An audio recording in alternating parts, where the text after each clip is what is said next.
Good evening, and what a turnout. Oh, thank you all. It's a pleasure to be here to offer some reflections under the theme of, I think I should just press a button. No, that hasn't happened. Let's see.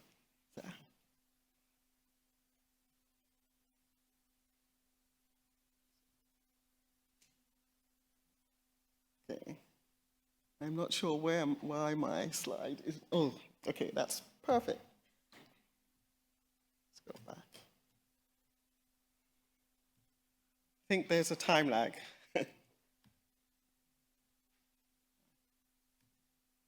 Oh, okay. Well, I don't think you need to see the introductory slide anyway.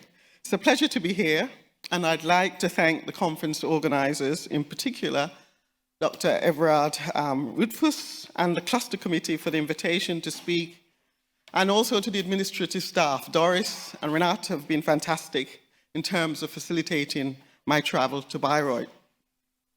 Much of this talk is based on conversations and collaborative work with former students, research assistants, and colleagues. And some of them are listed in the slides there.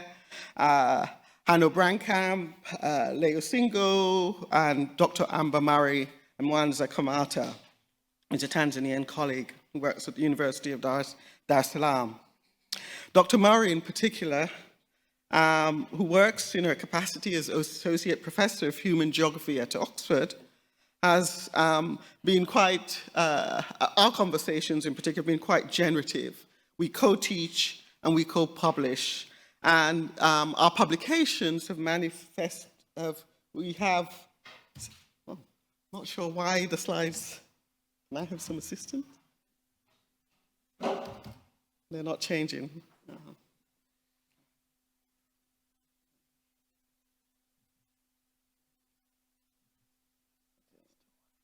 No, I need to go back.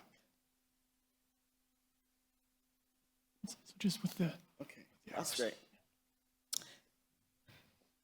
So our work has manifested in 3 publications. The first, which was mentioned earlier, is Defiant Scholarship, and it was published in the Singapore Journal of Tropical Geography in 2022. And it rose from our experiences of the persistence of what we see as colonial epistems in African universities, those that we've been in, with the exception of a few in South Africa. And also through our interactions with the Africa Spatiality Group of the Association of American Geographers. Our new book, Learning Disobedience, Decolonizing Development Studies, was published in August of this year and arose from co-teaching in the School of Geography and the Environment on abolishing development studies and reimagining human sociality and well-being in the global South. We are grateful to Professor Sabelo Ndlovu-Gatsheni, whose pioneering and sustained application of decolonial thought to Africa helped to reinforce our commitment to change, and for his endorsement of our book. I'm humbled to be speaking in his presence and in the presence of such distinguished scholars this evening. I take as my starting point the imperative for collective projects to decolonize the academy and the curriculum. Part of this struggle means define the philosophies and the set of principles that I have learned in the Eurocentric Academy, in my field of African studies and the discipline of geography, while unlearning and divesting from the knowledges within which I have been trained. In the words of the Guyanese historian Walter Rodney, I seek to occupy the terrain so as to free the whole structure, not to join and reproduce it. As an African Jamaican feminist scholar, I come from an intellectual tradition rooted in African people's everyday existence. My own defiance owes much to my maternal grandmother and aunts, phenomenal women who worked as housewives, caterers, nursing assistants, peasant farmers, and domestic workers. The women in my family survived where they were not meant to even thrive. They created citizenship in marginal spaces and ensured a sense of belonging that transcended generations.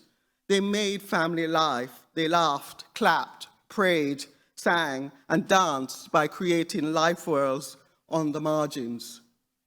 My intellectual flowering occurred outside the academy. First, questioning the significance of whiteness in the Black Christian churches. My mother was an evangelical pastor. And from reading Pan-Africanist women writers, poets, and artists such as Maya Angelou, Dion Brand, Grace Nichols, Loretta Nkobo, Bell Hooks, and Ife Amadume, all of whom possessed heightened awareness of injustices and intersecting oppressions.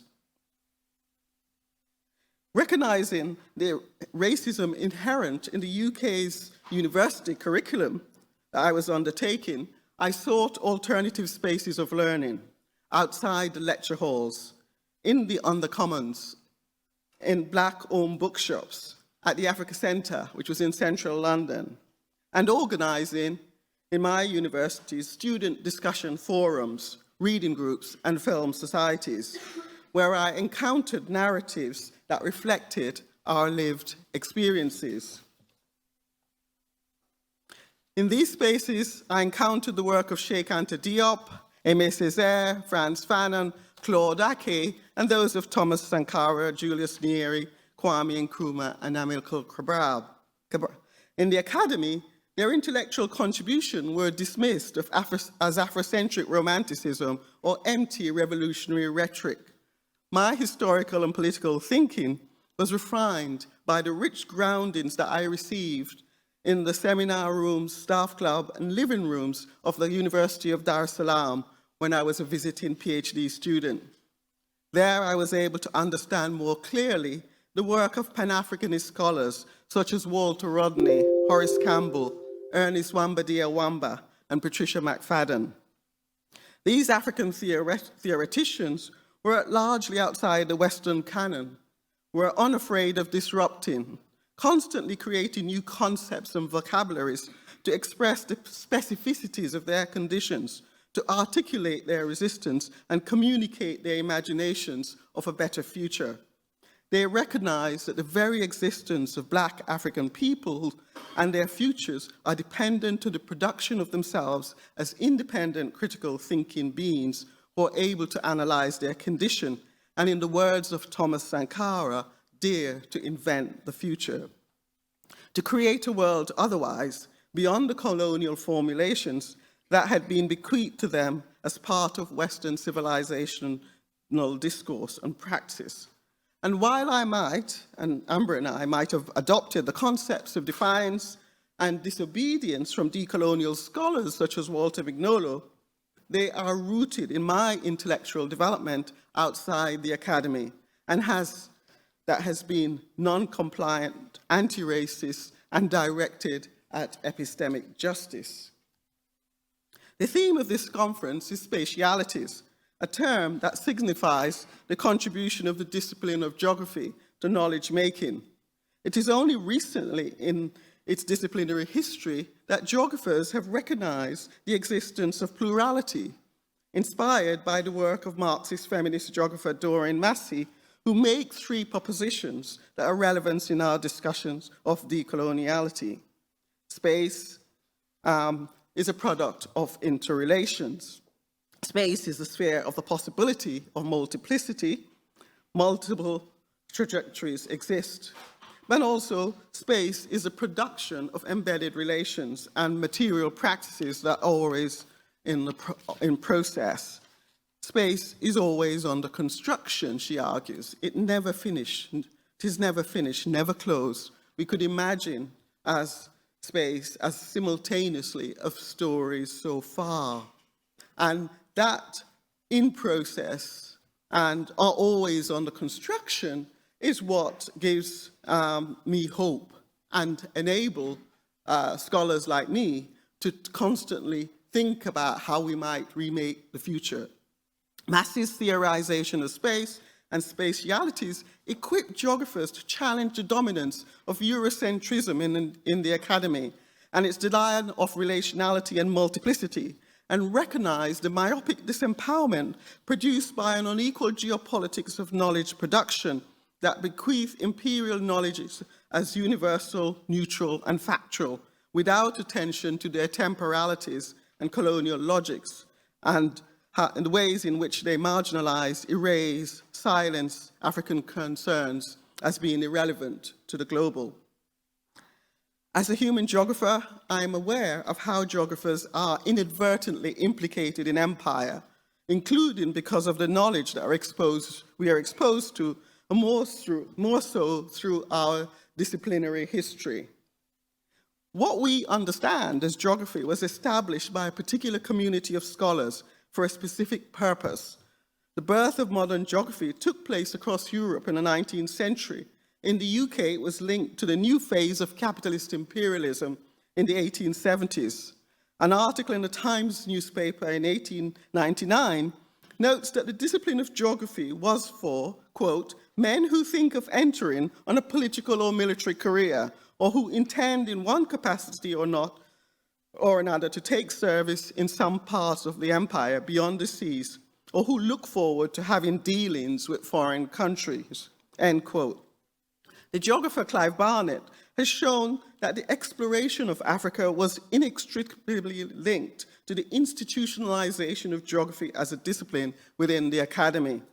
Halford Mackinder, the founder of Oxford School of Geography in 1899, and the holder of the first university post in geography in the UK, established in 1897, had to climb Kirinyaga, known to Europeans as Mount Kenya, in 1899 to prove his credentials as a geographer.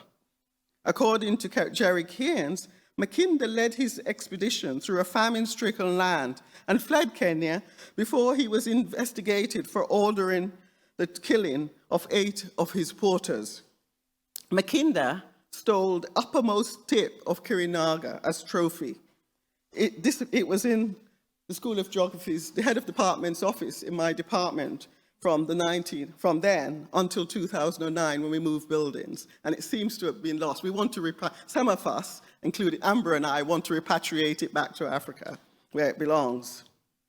Keynes writes that Mackinder developed the subject of geography so that it might educate a generation of imperial citizens. Mackinder, of course, was not unusual in thinking of the academy as a race-making space, and here I just mention Martin Heidegger. Geographer, along with the African studies, and there's been a lot of critique on African studies by Michael West, David Johnson, Amina Mama, and Adam Branch more recently. But certainly, geography and the field of development geographies and African geographies that I practice in are thoroughly implicated with ongoing colonial and capitalist formations of extraction, marginalization, and exploitation that I think I can include Amber in this, cannot even passively take part in. So how can I, as a UK, SOAS, and Oxford-trained geographer, shift from upholding the colonial canon and from reproducing colonial subjects? In our article, Defiant Scholarship, Amber and I critique some of the colonial logics that persist in contemporary studies of African geographies in African universities and in Western institutions. We argue that colonial persistence is revealed in the historical foundations of the university in African countries, including the political pressures for positivist study within neo-imperialist contexts, in which socioeconomic domination often occurs through the deliberate weakening of sovereignty. This means that the continent continues to be interpreted by Western institutions, as South African masculinist study scholar Kopana Rateli and others argue, places for data extraction or mere empiricism, problem-solving research grants, and artificial collaborations driven by external priorities and funders. Colonial persistence is evident in the disciplinary boundaries that are carefully guarded in African universities. And as Claude Ake notes, social sciences, by presenting capitalist society as the ideal society inculcated an inferiority complex in Africans and deemed what is worthy to study. Colonial persistence is revealed in how Africa is situated in other bodies of thought, including the silences and erasures of the functions of racialization, including whiteness in scholarship and African societies within and beyond human geography. This was true even for radical geographers such as David Harvey, who was one of my mentors when I was an Oxford student, and Doreen Massey, who ignored race in their theoretical analysis of accumulation. And where racial analysis is undertaken, it's often limited to Southern Africa and particularly South Africa. Colonial persistence is revealed in the marginalization of Africa within human geography, particularly beyond Southern Africa and in Anglophone regions in Africa. I show, in fact, how non-elite Africans, for example, colonial persistence is further revealed by the attempts by white Africanist scholars to disconnect the concerns of Africans in the diaspora from those of Africans on the continent. And this was exemplified by the historian Christopher Clapham, who in 2020 dismissed, he says, the possibility of, quote, any meaningful connection between them, that means Africans and Africans in the diaspora, ignoring, I argue, histories of intellectual and political solidarities. The critical and the common element, I argue, underlying the epistemic violence that separate these spaces and enables colonial persistence is the dehumanization of Black African peoples in European thought, going back to German philosophers, notably Immanuel Kant, Friedrich Hegel, Martin Heidegger, and for geographers, Friedrich Ratzel, whose treatise on race fueled slavery, colonialism, and racial capitalism. And I'm picking on the Germans because I'm in Germany. I have argued that Black African lives continue to be lived, as Christina Sharp notes in her book, In the Wake, on Blackness and Being, under occupation, whether in the West or in the militarized coloniality that exists in African or Latin American countries. Sharp uses the concept of the wake, the afterlife of slavery and colonialism, of non-citizenship and non-status, as a transboundary concept. For her, living in the wake at the global level means living in disastrous times and the effects of continued migrations, Mediterranean and Caribbean disasters, trans-American and African migration, end quote.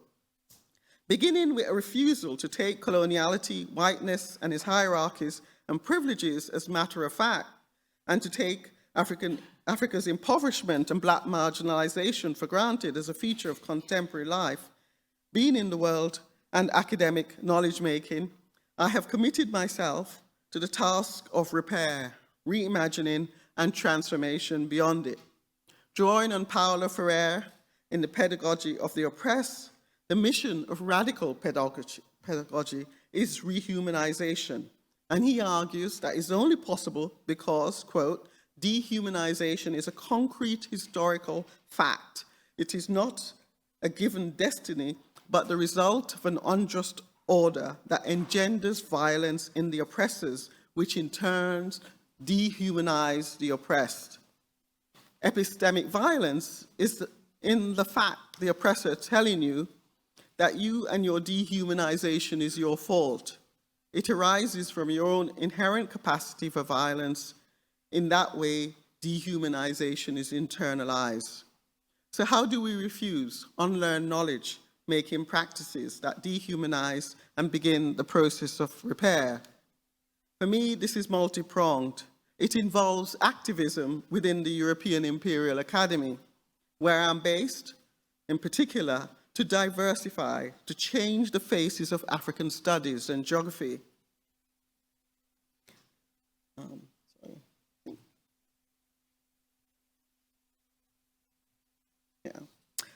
In the piece Lives Lived Differently, I have shown how the introduction of women, Black and Indigenous, and scholars from the Global South can change the concerns and the questions within this discipline.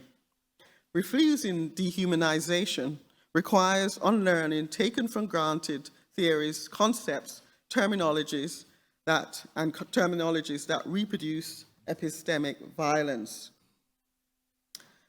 Critique has been central to my research on forced migration, militarism, and humanitarianism in Eastern and Central Africa. My research is transboundary and transdisciplinary. My research on Burundians who fled the 1972 genocide and took refuge in Tanzania forced me to question taken for granted concepts that serve to dehumanize generations of people whose lifeways, identities, and very existence was subjected to the technicality of labeling and relabeling by the UN's Refugees Agency, and whose experience reflected colonial continuities, even in the most benevolent state in the region. Most research on Africans fleeing state-sponsored violence or civil war begin with the international categories of asylum seekers, refugees, and internally displaced peoples, and reifies concepts such as nation-state borders and humanitarianism. Research questions reflect the concerns and solutions preferred by the UN or the international community. And here I am reminded of Claude Ake, who states, quote, "The very fact that we define something a problem, we take for granted that it is a social problem." African mobility, whether refugees or migrants, were not problems until they were presented as social and political problems. African people fleeing the violent legacies of colonial rule and continued processes of extraction, moving often to kinfolks on the other side of a colonial border, have been corralled into camps, justified as enabling humanitarian expediency and never gaining their full rights, even those under international law. In Tanzania, this was possible because national legislation post-independence, and in particular the 1965 Refugee Control Act, was a colonial hangover, a revised version of the colonial 1948 War Refugees Control and Expulsion Ordinance, a colonial instrument aimed at restricting mobility and prohibiting political activities. Security concerns remain at the heart of the later act, the 1998 Refugee Act. Tanzania holds two competing approaches towards African people labeled as refugees: a Pan-Africanist one that embraces them as kin, as belonging, and a colonial Eurocentric one that constructed them as surplus population, unwanted with disposable lives. The first, a more radical and humanizing approach, was expressed in an open-door policy which ran for about 30 years and was attributed to President Julius Nyerere, whose political philosophy drew on Ubuntu principles and Pan-Africanism. Nyerere's philosophy was counter to that. His humanism was counter to that of the international community of the time. He demonstrated solidarity with anti-colonial liberation movements and Africans fighting white domination or fleeing extreme and abhorrent violence such as genocide. Popular discourse in Tanzania positioned refugees as wageni, or guest. Wageni were welcomed by African hospitality. The second approach to refugees fleeing violence was shaped by the security concerns of Cold War geopolitics and the destabilization of the region by the racist apartheid state in South Africa. I think my slides are, for some reason, okay. Anyway, I'll carry on. The destabilization of the region by racist apartheid state in South Africa. Tanzania's need for security coincided with Western donors seeking to prevent rebels gaining communist support. Consequently, Burundian refugees had to be apolitical and contained. They were periodically harassed, criminalized, and forcibly relocated or repatriated. Tanzanian citizens opposed to Burundians drew on genocidal histories perceived as embodied, innate, and intergenerational. Following the 1994 Rwandan genocide, Burundian Hutus shifted from being victims to being depicted as violent people, in contrast to Tanzanians who exemplified peace and stability. Hostility to foreigners intensified with the advent of multi-party competition, with unscrupulous politicians stoking anti-immigration and promoting Tanzanian exclusivism. Not surprisingly, the term refugee became stigmatized and people hid their identity, whether they were Burundian, Hutu, or refugee. Some even later applied to change their ethnic status to Higwa, and this was refused as state officials viewed ethnic identity as immutable.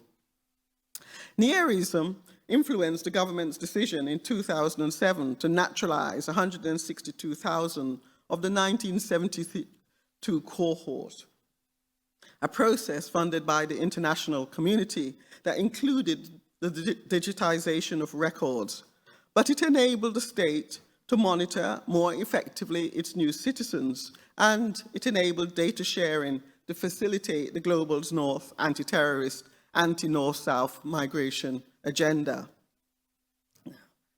Kamata Singo and I have argued that becoming a citizen lessened but did not remove the unbelonging, the otherness, and the pervasive ontological and political insecurity experienced by those Burundians.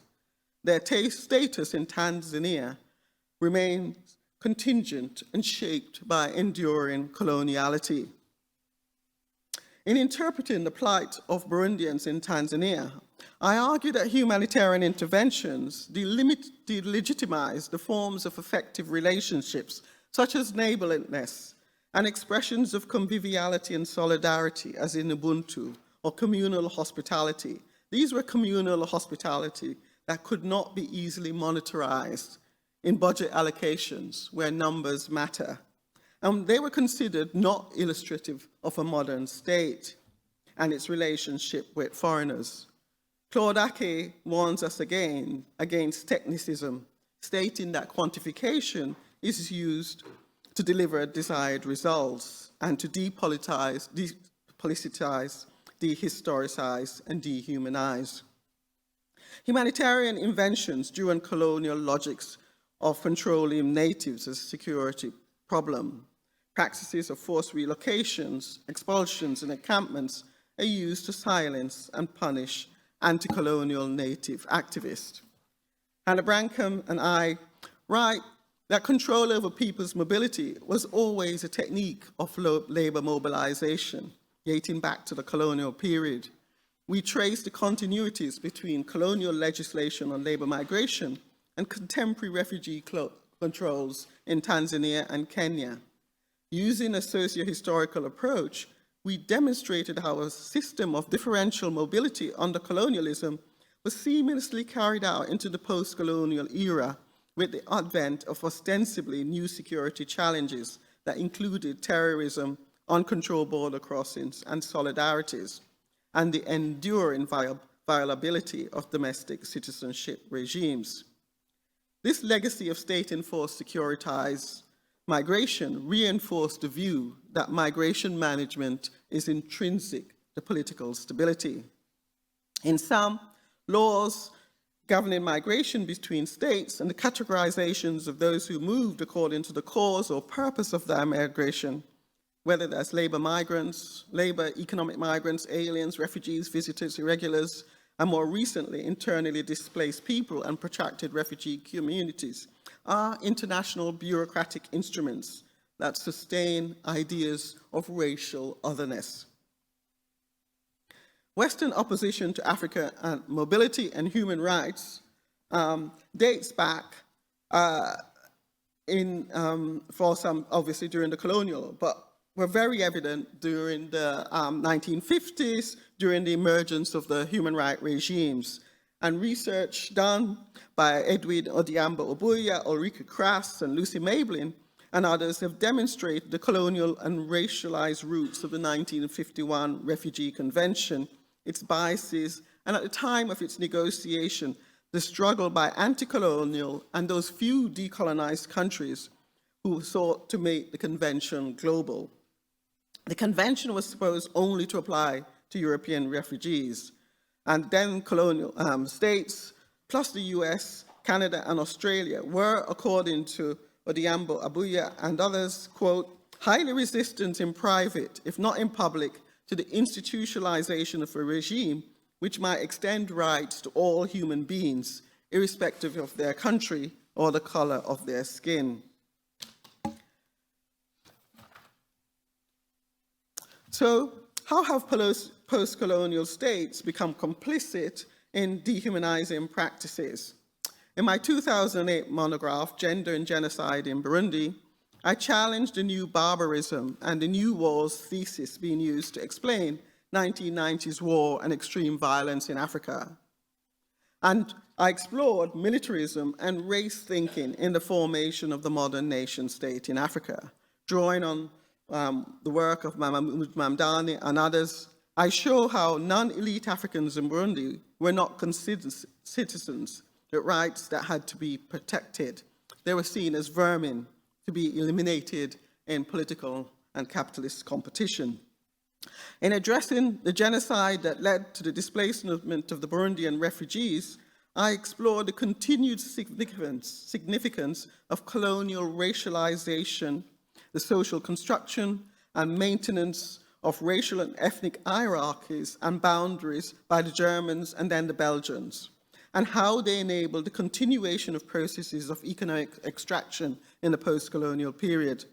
I coined the term the genocidal state to define social formations where the politics of exploitation, exclusivism, racism, eugenics, militarism, extremism, and patriarchy come together in a society where the politics of competition means the elimination of the other and results in acts of genocide, war, and embedded militarism. Histories of genocidal logics and violence point to the persistence of a racist militarist state that fails to see its people as human. Practicing what Patricia McFadden terms plunder as statecraft, reproducing colonial spatialities. So even with ethnic majority rule, right, Hutus are in power, Burundi's leaders see the majority of its citizens as surplus to their ability to participate in global extraction regimes and therefore expendable. I have to commend Yolanda Weimer's PhD thesis, where she shows the enduring violence of successive displacements and land dispossession, and with them, impoverishment in Burundi. And she said that this means that the international humanitarian solution of return and reintegration is severely flawed and inhumane.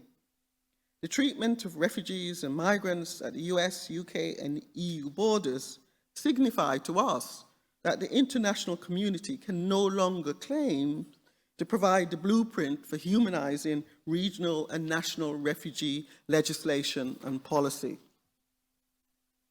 A humanizing agenda is at the heart of my scholarship, as the few independent countries in the global south in the 1950s fought to change the emerging international legislation from its racist core so that people racialized as other than whites would have access to international human rights.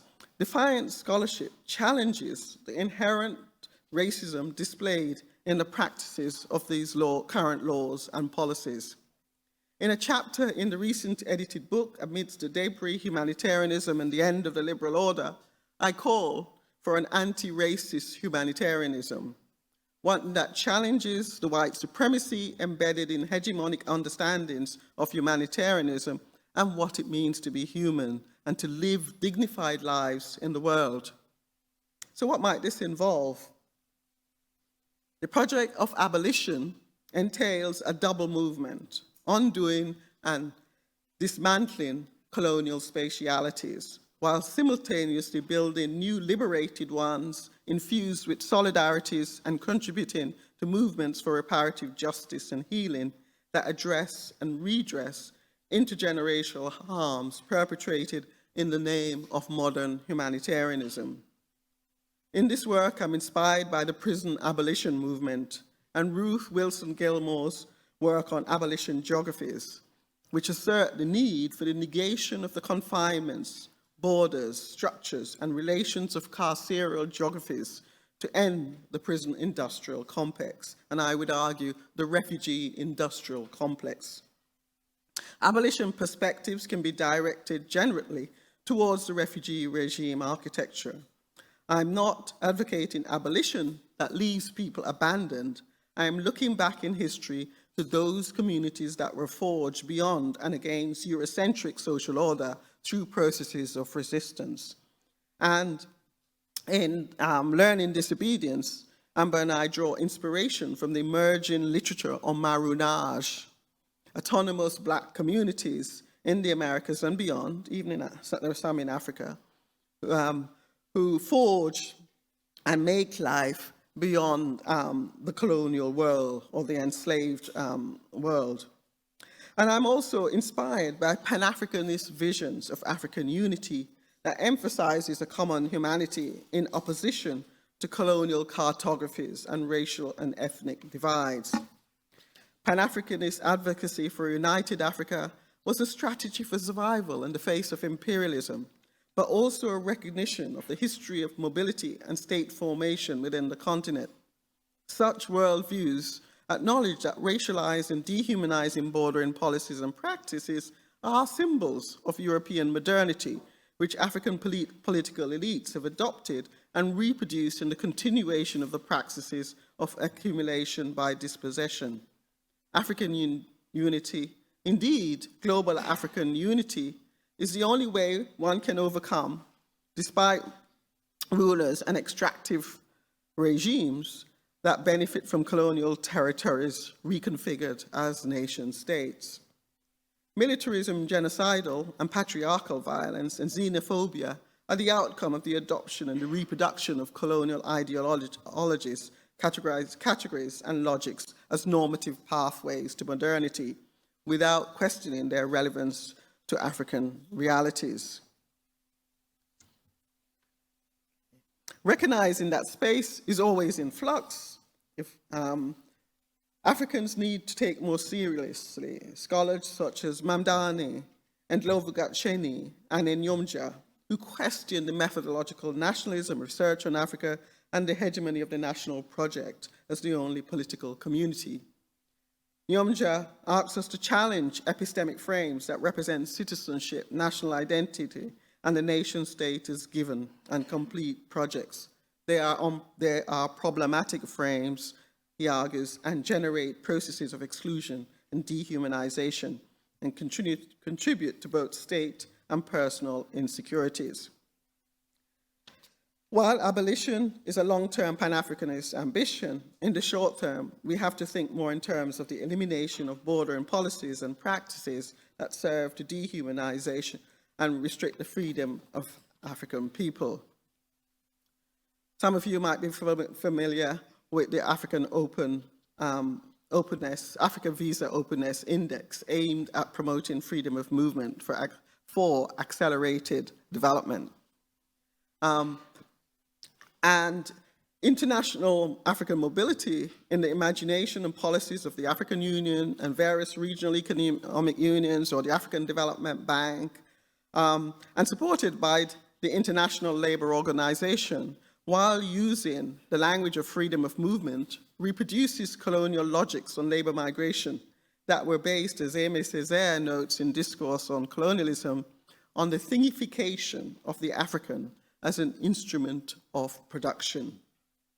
The idea of African refugees in Africa should be anathema.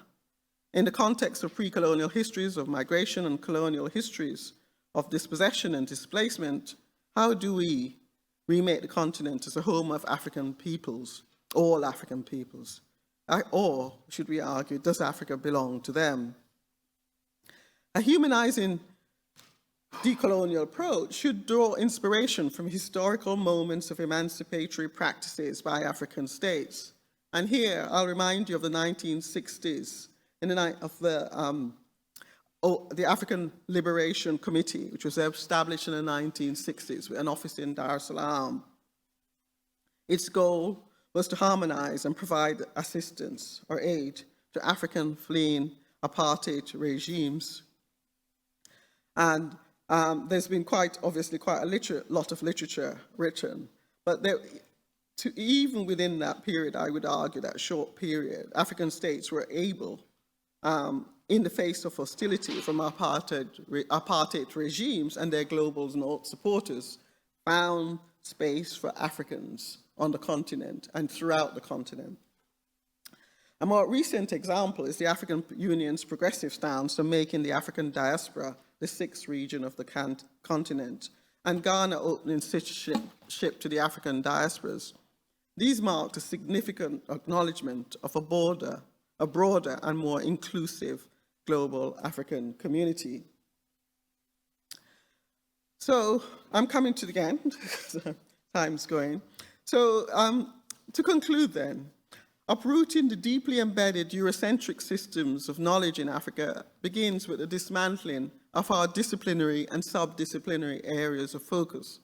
My work has been transdisciplinary and it's been transboundary. People have asked, do you work on which country do you work on?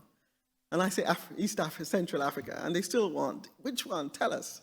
You know, but people move. I'm looking at mobility. And whilst the nation state is important from the perspective of looking at some of the origins of this legal legislation, I think my next project should be, in fact, looking at how people negotiate conviviality across these borders. I invite you, though, to participate actively in divestment in the hegemonies of knowing and practices fostered by colonial academies, actors, sectors, funding, and episteme. This freeing up of our labor, energy, and political resources allows us to direct more attention to repair, reparations, justice, and decolonial options. Disobedience in the colonial university requires both anti-colonial critique and decolonial imaginaries. As Professor Elena Fiddian-Qasmiyeh has noted, such critique is not new. Claude McKay has also shown how social science has colonized those in the global south to accept scientific knowledge as signifying methodological rigor to which we should all comply. And the Maoist scholar Linda Twise-Smith argues that we have colonized the discipline and the disciplined the colonized. Being defiant or disobedient in the academy is transgressive and may have its cost, but we should be confident in that we are part of an intellectual tradition, a long history of defiant scholarship in Africa and the African diaspora. And while some of those earlier radical projects were temporarily subdued by neoliberal thinking and overlooked within the corporate academy, we are witnessing a resurgence of defiant intellectual traditions in response to new strategies of dehumanization.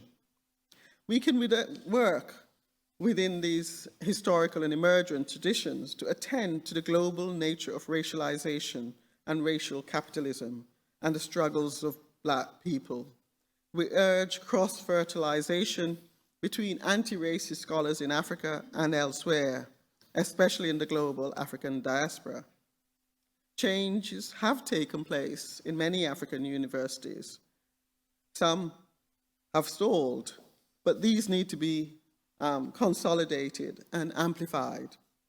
Defiant scholarly practice build upon decolonial epistemes and a powerful body of African scholarship that portends to be universal and local, that eschews the epistemic violence of colonial categorizations, theorizations, and methodologies.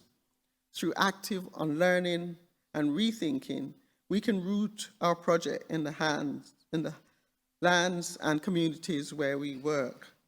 The struggle for defiant scholarship and a break with existing paradigms of authoritative control continues beyond the colonial wound. A decolonial approach to asylum, then, requires a decentering of the security arguments that reproduce colonial logics of population control and subjugation and exceptional levels of suffering. Decolonial thinking involves reducing the emphasis on aid, donor funding, and Western expertise on migration management. Instead, it would employ refugees and migrant voices and draw on endogenous and ontologies and epistemologies that accepts multiplicity of mobilities and spatialities. It should explore the flexibilities, socialities, and convivialities that exist in and between African communities. The limited but inspiring example of state-sponsored Pan-African solidarity exemplifies the possibilities of disrupting and transcending the racist national territorial focus of European concepts of belonging to one that is humanizing, plural, transnational, and inclusive. And I've just put the book up there where you can read more. Thank you very much.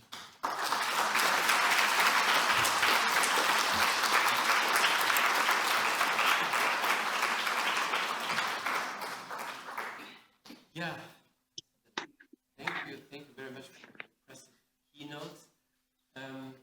We have 20 minutes for question answer, for comments from your sides. We have quite very high-end technical stuff here, so we don't have micros to transport from A to B. Are there comments from your side, even from the online auditorium? I think we'll do it like this, that we start with the auditorium here to see who would have a question, and perhaps I will select 3, and then you could answer en bloc, and then we will have a look on the, and then we would have a look at the chats. Perhaps we have questions there, so that Patricia could read them and then answer on herself. Okay, so.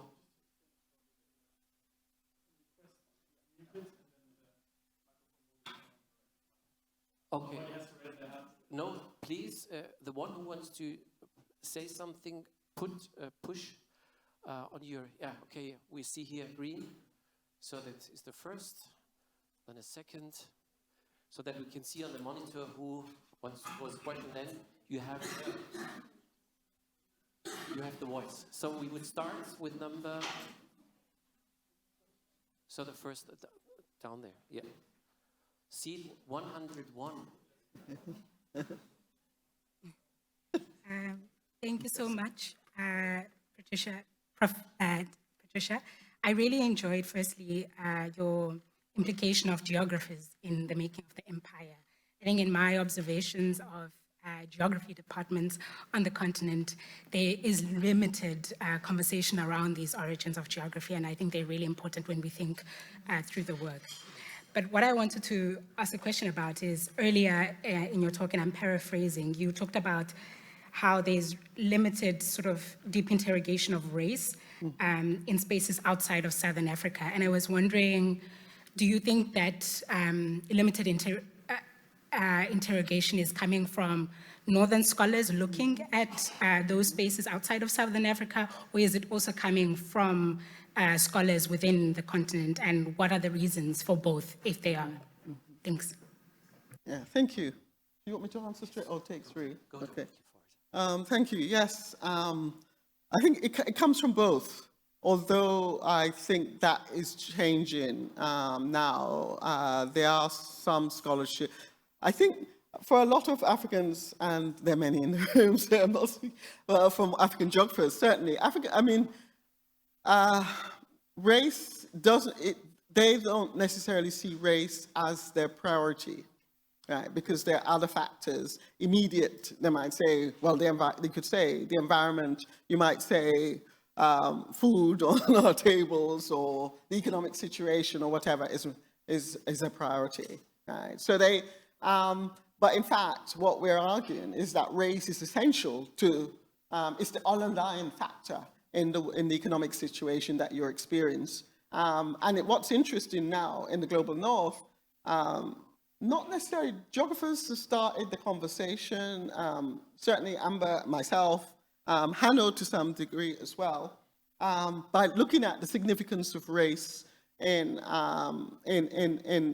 using a racial analysis to uncover what is happening in Africa. So I think African scholars don't, been told really, race was an issue during the colonial period. It no longer matters. It only matters in Southern Africa, and therefore we don't need to talk about it. But if you go, I think the last time I was in Nairobi, I went into a supermarket, and this white guy, probably an NGO worker, came out. And they served him first. They pulled him. And then I said to my student, former PhD student who I was with, who was Black Kenyan, I said, what's going on?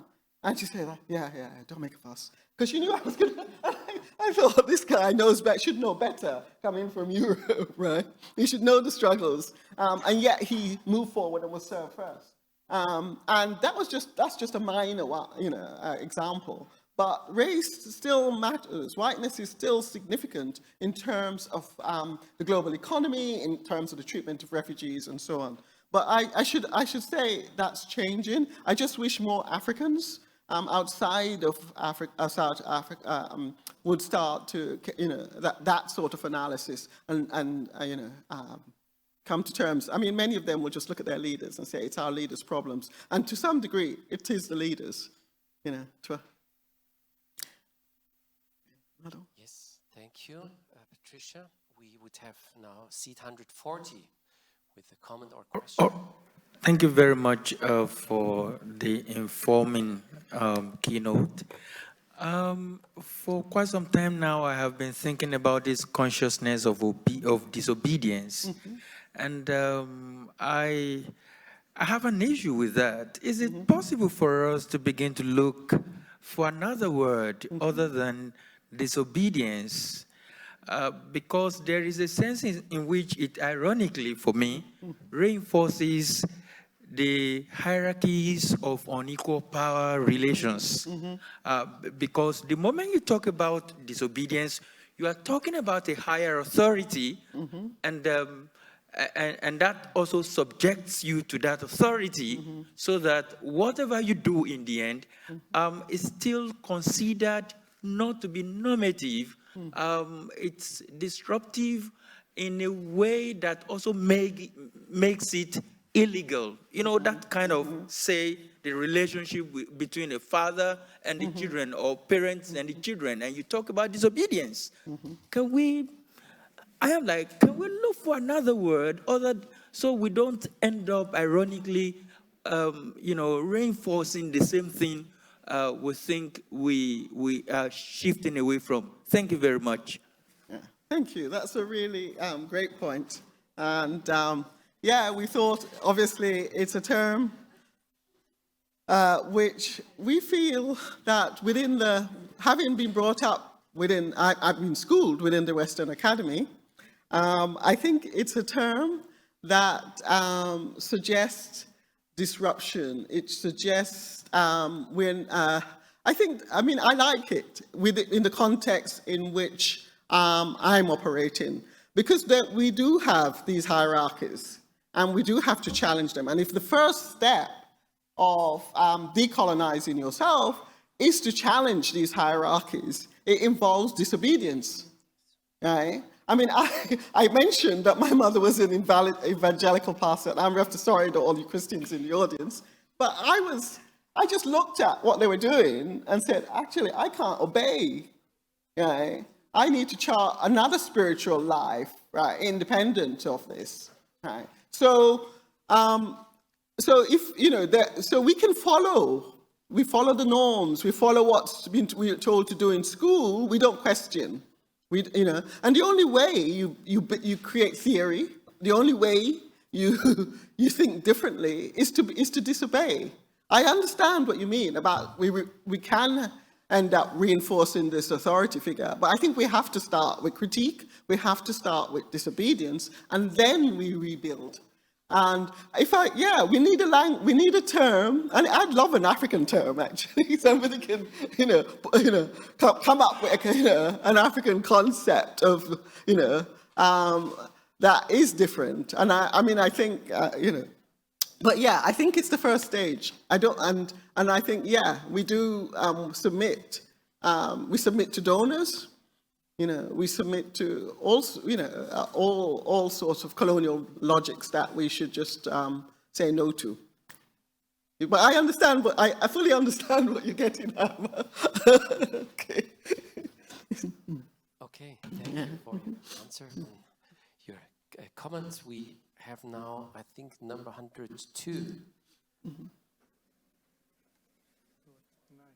No, okay, this is still the previous one. So it is 117. Thank you. I'm Joseph Kasule from Makerere, right here. Oh, yeah, sorry. Okay. Sorry for Yeah. the scene. Your work is interesting. It's interesting because it's speaking to a lot of approaches, but I recognize that, and this is something that is also disturbing me. Maybe you could have a way out of this. If we are approaching, trying to dismantle these, dominant epistemic orders, and we are approaching them from, the universal and trying to think that, even the local can be the universal. Are we over-valorizing the universal that is already there? If you're thinking of a coloniality in the dominant paradigm, are we thinking of multiple colonialities in the local paradigm? If you're investigating, for example, the genocide in Burundi and Rwanda, and we see the contestation of the Hutu and Tutsi and running to neighboring Tanzania, are we also only looking at the way in which European or Eurocentric capitalism has, has reinforced the Hutu, Tutsi context, and therefore we become blind to the local colonialities within which the Hutu and Tutsi have been entangled historically. And so, is it possible to reconcile competing genealogies of the colonial in the sense that we would not become blind to one and overemphasize the other? That's what's disturbing me. Thank you. Yes, thank you for your quite long comment. Perhaps a shorter answer, because we have still 4 Okay, more sorry. Yeah, very questions. quick. Oh, short answer to that would be very difficult. But yeah, I mean, I can see the point you're making, and the aim isn't to. I don't necessarily. I mean, I've thought about this because I have been asked. Do you universalize the local, right? And I think there are some things that can be universalized and some that are particular to particular society. I'm not saying or particular local. And I suppose just going back to Massey and the theme of spatialities, what I'm interested in is the relations, right? The relations between these spaces, between these spheres, between scales, right?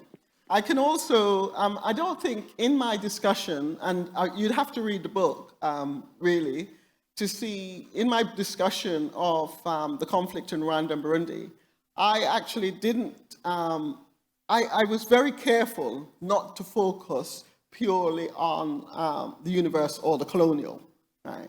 Because I understood the dynamics that were going on in those societies, right? And yes, there were power hierarchies prior to the colonial rule, and they remain significant, but also they have been partly pushed aside by the colonial hierarchies, right? The racial hierarchies that remain within colonialism.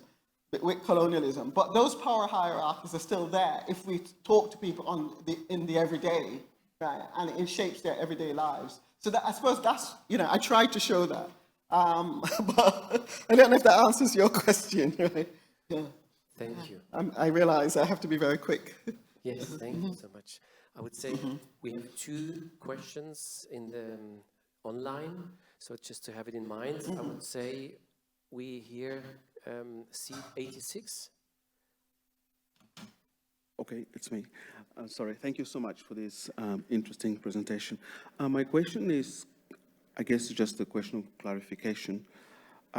You put Doreen Massey and Harvey together, but in my reading, it looks like they are quite different because Doreen Massey, the concept of power geometry, is pretty much related to race and gender. So I don't know. Yeah.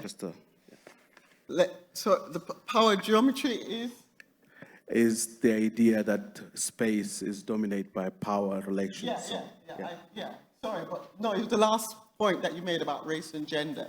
Yeah, she sort of connect to, I mean, I use the theory and I connect it to race. Yeah, she doesn't fully, actually. I mean, she does mention it only in relation to the fact that she lived, you know, in relation to the diversity within the areas she uses, the multi-ethnic diversity in the areas that she used, or multicultural, what you would call it, diversity in the areas that she used to exemplify her argument. I mean, David Harvey also will acknowledge race, but he still doesn't see it as significant. And that, so I'm just saying that because if Marxist geographers has treated race, centered race more, probably there would be a greater, amongst the discipline anyway, there would be a greater awareness of issues around race. It took Black geographers. Right. I mean, there were a few, obviously, before who wrote about race, like Peter Jackson, but it took Black geographers. It took, you know, you had to change the institutional subject of the discipline in order to start the conversation of race. And it's still on the margins of geography. It hasn't been embedded yet, and that's what we are pushing for. Thank you. Sorry. Thank you. I would say this would be the last here in the... Why don't you have them all, and I'll see if I can pull them all in one answer. Okay, so we could do, but we have two questions. Online, okay, Check. So can we have the first, online one? 48. Mm-hmm. Yes, please. Yes, thank you so much. I'm here, sorry. Professor. Sorry, my glasses. No eyesight. Thank you so much, Professor Daley. I really enjoyed this keynote. I also have a question concerning disobedience, because disobedience is kind of a risk, right? A risk-taking. Maybe in the beginning, you don't know, like, in which direction you want to go. Like, maybe you move into, like, towards unknown spaces or unfamiliar spaces, but you just know, like, this is not the way I'm going to go, but this is, but you don't know actually, like, the direction.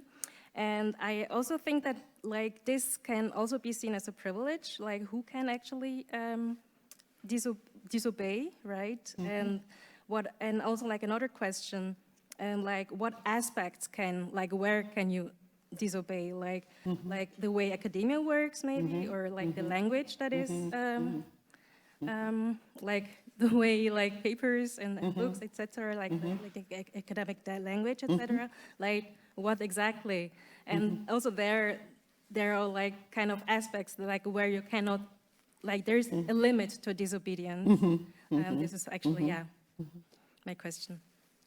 Yes, please answer. Okay. Yes, there are limits, and it is risk-taking. And I'm in an academy where I have to, for my career, I have to conform. I have to publish in journals, you know, and because that's seen as more important. But for me, and I remember when I was told to do that, I said, actually, most Africans won't read an article in a geography journal. I'd rather publish that book on Burundi. I did that against advice in my department, you know, in my department. But yeah, it's risk-taking. I think you can be disobedient in the questions you ask when you, your research questions. You can be disobedient in terms of the literature you use. It has risk. There's no doubt about it, especially if you're studying in an academy that refuses to acknowledge, you know, plurality or, you know, so there are risks. But what you need to do is ground yourself in a community of scholars and, you know, who share your worldview. Right? And for me, that's what I did. And remain and continue to do so. And it means actually that people who are outside of, who don't work in Africa, who are not part of my community of scholars will come to me and want to have conversations with me. You know, I think the key thing is think about how our labor is often co-opted and used and become mainstream. Right? So you just carry on developing. You just find somebody who's supportive in your department and carry on developing, because what you'll find is that you're representing your reality. You're talking about your experiences. You're not doing something that's abstract. Okay, turning to the two questions online. Just could read and then. Yeah, the first is a comment on the possibility that colonial spatial constructions and limitations in Africans have metamorphosed into capitalist cyber or digital cartographies that deny or limit participation in the global economy in forms such as internet blackout, digital shadows, etc.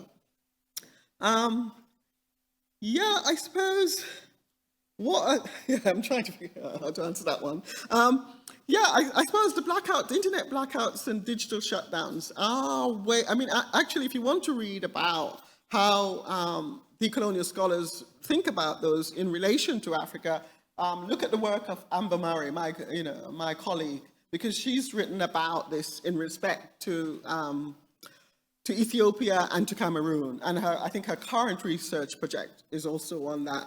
Because, in some sense, there is a lot of questions I think we could ask around digital cartographies and the participation of Africa within the global digital economy. The second question isn't it fruitless to debate decolonization, given that it merely focuses on other individuals and does not assist us in reconstructing our universities? Right. In my university, the hierarchy doesn't like the word decolonizing. Right? And for me, that's really significant. It means that it has traction. Right? So for me, I will continue, much to the annoyance of people, use the word decolonizing. Right?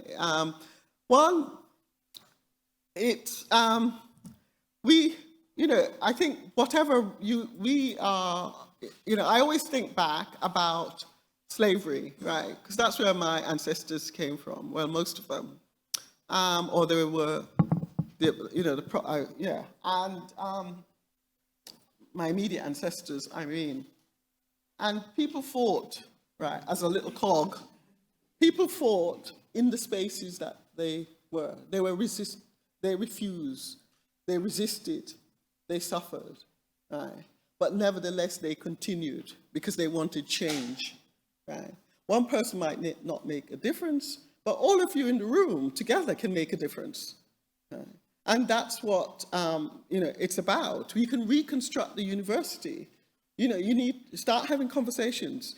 On another lecture, that Amber and I gave recently, our students in 2020, and mainly white students, I don't know if there was global majority student amongst them, but they're mainly white, looked at our reading list and put the faces of the authors of all the reading list, and we were shocked because they were all white, apart from our course, right?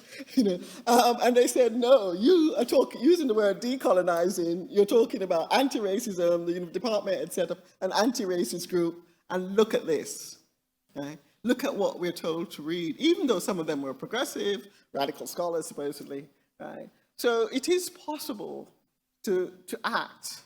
Right? And I think those of us on the continent who are still putting, European philosophers on the reading list, I'm not saying you shouldn't read European philosopher, but they shouldn't be, the philosophical texts or the foundation ones that you read. You should categorize them and provincialize them as European philosophers, with a different agenda from your own. So that's what I think will bring about change. We can reconstruct our universities.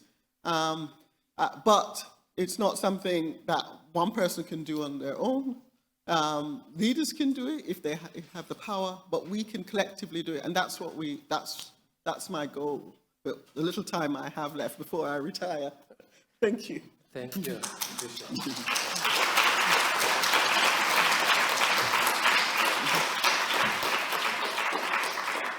I just can see two more shorts directly. That would be 134 and then directly 187.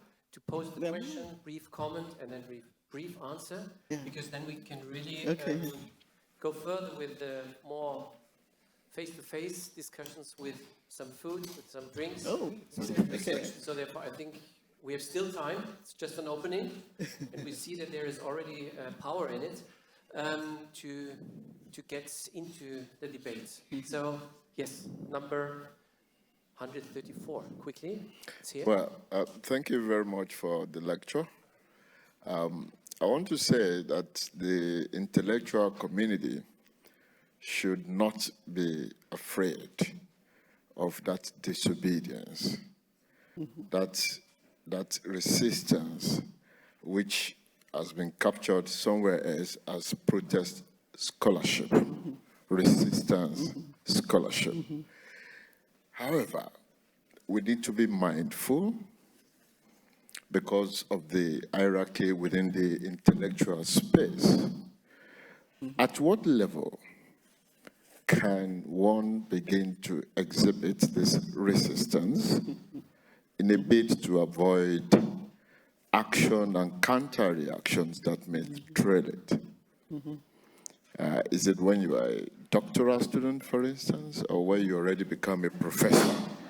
When do you resist? So that resistance will not resist you. Yeah. And then overtake will not overtake. Thank you very much. That's a really good point. And it's one that I've considered personally as well. Obviously, it affects me and has, but when, I think I've always been resisting, right?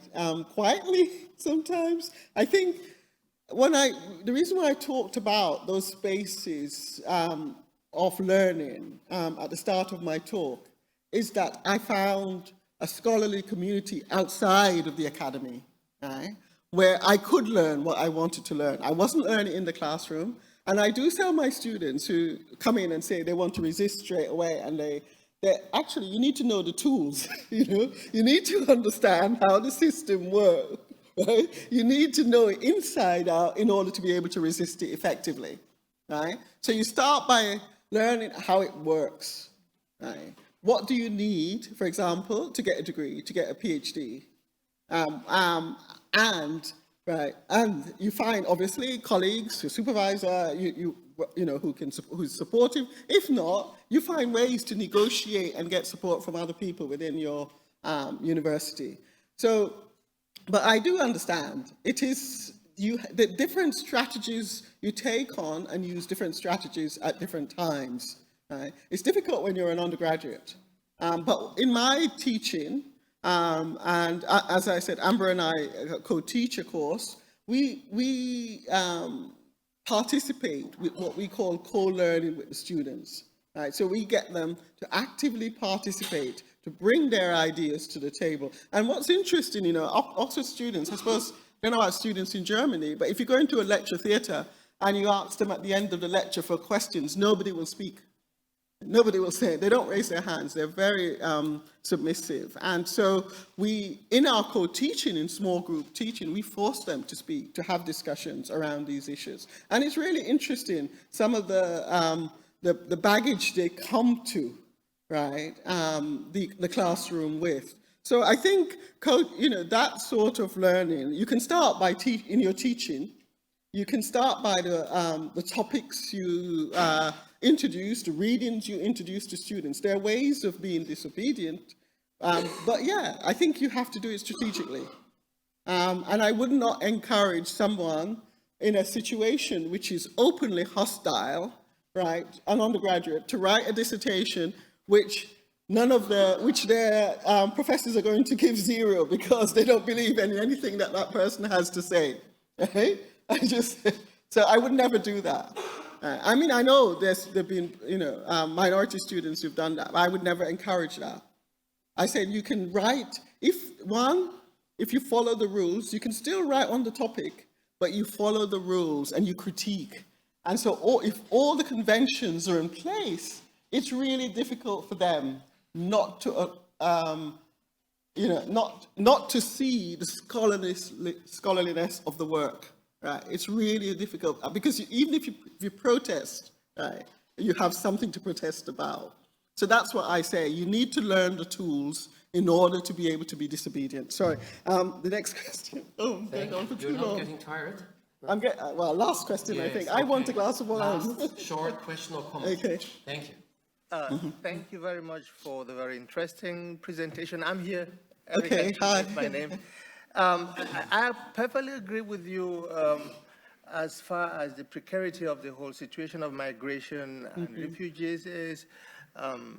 People living one space to the other, some by their power, others they are actually forced to move to those spaces.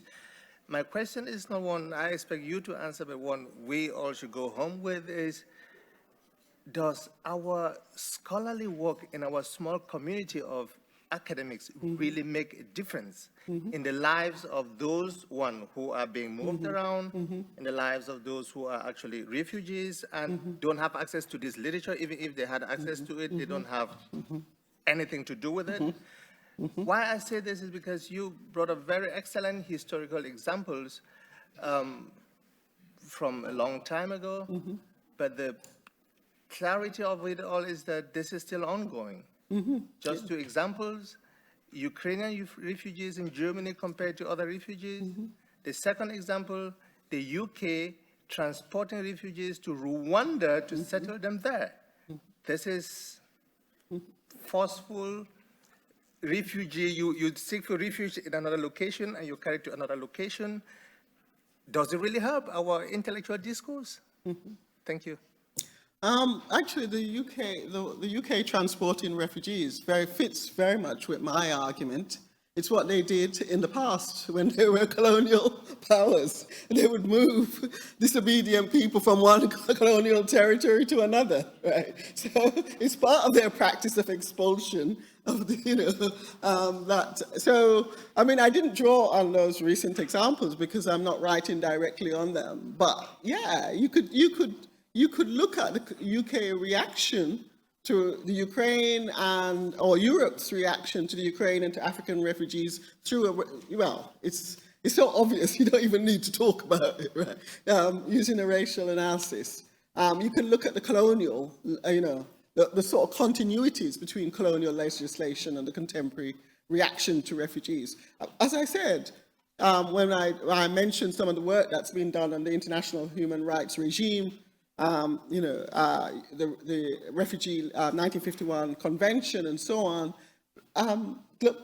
black, brown, people weren't supposed to be covered by those conventions, right? So there's nothing unusual about their reaction. Perhaps there was a blip because of different leaders in power, but there's continuity. And what we need to do is to expose that, because they want to always stop people from thinking about the past. Right? History is there. No one in Britain, in politics in Britain, will want to talk about history except if it's about the Second World War. Right? Sorry, in Germany, but that's all they want to talk about. That's all they want to talk about. They don't want to talk about colonial history, any other history, right? So. I'm afraid it's not in the ivory tower. It's actually in the everyday.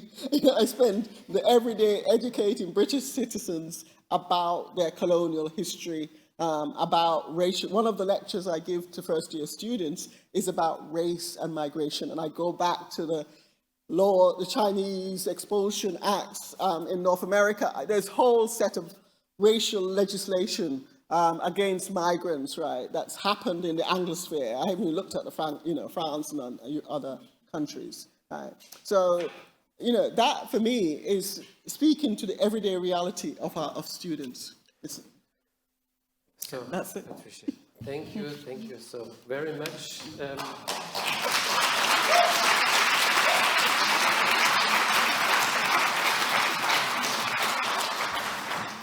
It was really a pleasure to listen to you. It was really very nice. You're critical, you're warm, open comments for a nice dialogue. So let's go outside now and relax. Thanks again. And thank you. Thank you. Tomorrow. Fantastic audience. Thank you.